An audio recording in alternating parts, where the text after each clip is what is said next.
guys, Malad from California Speed Shop here, and I wanted to make this video as a part of our rare parts series to showcase a brand that is synonymous with vintage racing and the 1950s/60s automotive era in America. So this is actually a Eelco brand hand air fuel pump used for pressurizing fuel tanks and a variety of hot rods and whatnot. So in this video, I'll go ahead and talk a little bit about the company as well, and I'll take the part apart and you guys will be able to see how this part works and whatnot. And I'll also give you guys some cool facts and some information on Eelco. Now, so when we look at this part, it's made up of a few components. There is a quarter turn valve here. We also have a pressurizing plunger that was used to build pressure, air pressure within this cylinder, to then build pressure as a fuel pump for your fuel systems in the car. Now, let me take this apart so you guys can see this a little bit better. I actually acquired this piece at a vintage car swap meet here in San Diego. And as soon as I saw the Eelco logo, I knew I had to have it. So basically here in the back, we have a quarter turn valve. This unfortunately is not an Eelco piece. It is made by a company called Harville. You can see right here. So there's that. Now this is basically the plunger. Normally this piece has been replaced, this little end here, this knob I should say. Normally the Eelco original one would have been a flat knob, a circular shaped knob, but a flat one. And so basically this just pumps to build the pressure, as I stated earlier. Now when we take this apart, you'll see that basically there's just this little plasticky material at the end. This is sort of what builds the pressure when you pump. A lot of guys nowadays, they replace these with leather. This part itself is really hard to find. Over years of just sitting, sometimes in fuel, they just break down. This one's in really good condition actually, so thankfully we found this and it has worked out well for us. Now the coolest part of this whole piece is obviously this, the faceplate. A lot of guys just mount this in their dash. Again, we got the Eelco here for the quarter turn valve. We got the on and the off.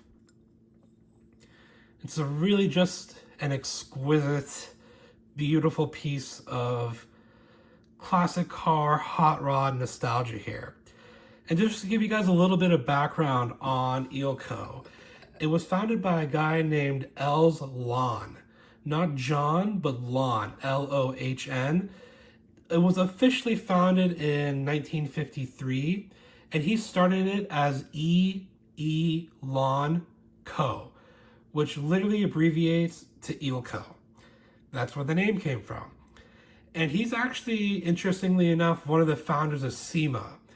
And Eelco really didn't take off until about 1958 or 59. Lohn ended up buying a third of Anson, the wheel company we know today, and he was selling a variety of flathead four-cylinder performance parts. They sold things like fuel cells as well, some basic hardware, miscellaneous speed parts like gauges and whatnot. You can find pictures of these gauges and other parts they made on Google. And really what was cool about them is they also branched out and made a lot of parts for Corvairs, VWs, and dune buggies. And Lohn was a relatively successful businessman himself. He ended up acquiring a company called Chassis Research in the 60s and also this company called Norden. And in the late 70s, unfortunately, the company was sold to another company called Fluid Dynamics. And basically Fluid Dynamics, they ended up going out of business, and Els went back and bought the company from Fluid Dynamics when they failed for pennies on the dollar. And as one of the founders of SEMA, he was also inducted into the Hall of Fame in '85.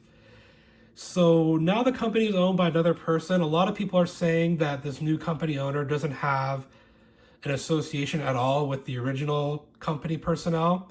And from my research, that stands to be correct. And El's has passed away at this point, but from the parts that he's built, the company that he ran, really, again, just a solid member and contributor to the vintage hot rod space. And his parts, these original parts that he sells, that he manufactured in the 50s and 60s, they do go for buku bucks on eBay. And the current parts that they sell, they're hard to get. The person that runs the company, apparently, the new person that runs the company, is just not doing a great job of following through with orders and whatnot, from what I understand. So really, if you find anything from Eelco, make sure it's something from the golden era of it.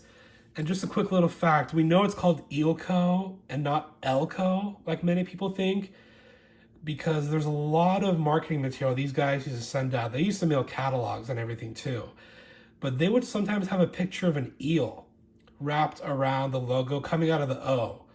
So obviously the company did that as a part of its branding. So that's one way we know it's called Eelco. Now, I appreciate you guys watching this video. Feel free to go to californiaspeedshop.com. We're working on building out the website. You know, we got some cool merch up there that you guys can check out. But please be sure to like and subscribe this video. I come across a lot of rare stuff that isn't well documented, so this video series is really about helping to document these for future generations and whatnot. A lot of this knowledge is dying, guys. So we're losing a lot of this stuff, and I'm really on a mission to help educate and bring awareness to the hobby and make sure there's a resource for more people.